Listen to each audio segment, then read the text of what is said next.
Ce qui s'est passé, ce qu'a fait Emmanuel Macron, les dernières actions qu'il a faites qui ont ravagé l'Afrique et continuent de ravager l'Afrique, c'est la convocation du nouveau président du Sénégal à Paris pour une chimère qui porte sur un forum mondial sur l'innovation vaccinale en Afrique, s'il vous plaît. Un forum mondial sur l'innovation vaccinale sur l'Afrique qui se déroule à Paris.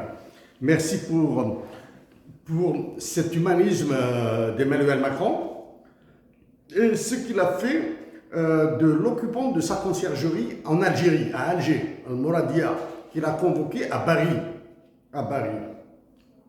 Mais pour aujourd'hui, je reviens sur le franc CFA, parce que le franc CFA est une guerre qui dure depuis longtemps entre moi-même et le roi Emmanuel Macron. Le roi Emmanuel Macron, donc premier message, je m'adresse directement à M. Jean-Claude Cassi-Brou de la Banque centrale des États de l'Afrique de l'Ouest et à M. Abdoulaye Diop, président de la Commission de l'Union économique monétaire ouest-africaine. Je répète, je m'adresse donc en premier au président de la BCEAO, Jean-Claude Cassi-Brou, et au président de la Commission de l'Union économique et monétaire ouest-africaine, M. Abdoulaye Diop. Vous êtes les exécutants numéro 1 d'organisations terroristes en Afrique. Je répète, vous êtes les numéro 1 de 2 organisations parmi les plus terroristes en Afrique que vous dirigez. Non. Là, je le répète une énième fois.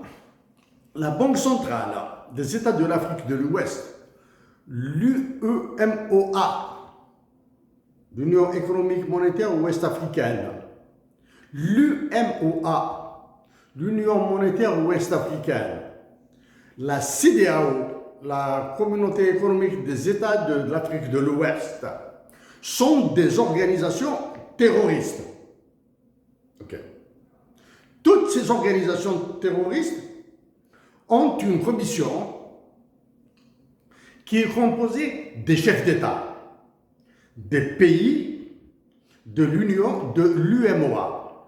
Ces chefs d'État sont ceux du Bénin, Burkina Faso, Côte d'Ivoire, Guinée-Bissau, Mali, Niger, Sénégal, Togo, qui sont des membres de l'UMOA. Voilà. Ces pays, ces 8 pays ont une population globale de 142 millions d'habitants. Donc, la CEDEAO, l'UMOA, l'UEMOA, la BCEAO sont en train de massacrer 142 millions d'Africains pour faire plaisir à la France, pour faire plaisir à Emmanuel Macron. Voilà. Si les dirigeants exécutifs de la BCEAO, de la CEDEAO, de l'UMOA, de l'UEMOA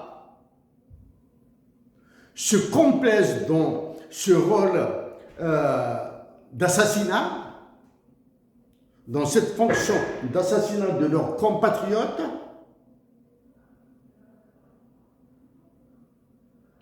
les Africaines et les Africains doivent se soulever, en plus de l'avoir fait contre la présence française, la présence de l'armée française en Afrique, en plus d'avoir réagi contre la présence militaire des États-Unis d'Amérique en Afrique, ils doivent se soulever contre ces dirigeants, contre les dirigeants de la CEDEAO, de la BCEAO, de l'UEMOA, de l'UMOA. Ce sont toutes ces populations, ce sont ces 142 millions d'habitants, moins ceux qui sont contents, c'est-à-dire moins les agents serviles de la France, qui doivent se soulever.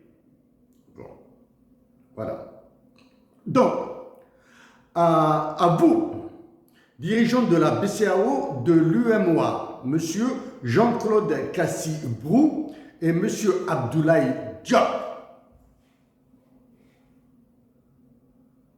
je vous mets au défi de m'attaquer en justice pour cette diffamation, si c'en est une.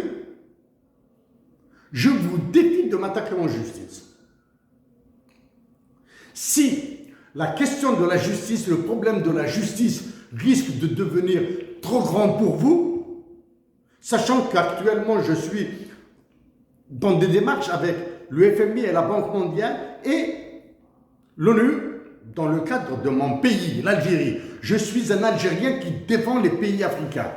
D'accord? Donc, si cette affaire de procès vous dépasse, je défie vos économistes de me contredire sur ce que je vais dire après et de me démontrer que le franc CFA est une monnaie divine qui a garanti un paradis. Pendant que vous y êtes, dites à tous les dirigeants, toutes les dirigeantes des organisations mondiales qui détruisent l'Afrique de réagir à mon propos. Je pense à la directrice générale de l'OMC, qui est spectatrice dans le massacre des Africaines et des Africains. Je pense à la directrice générale du FMI. Je pense au président de la Banque mondiale, à qui je vais m'adresser bientôt là. À qui je m'adresserai une dernière fois. Parce que moi, j'ai l'intention de participer à l'élection présidentielle en Algérie de 2024, de septembre 2024. Je souhaiterais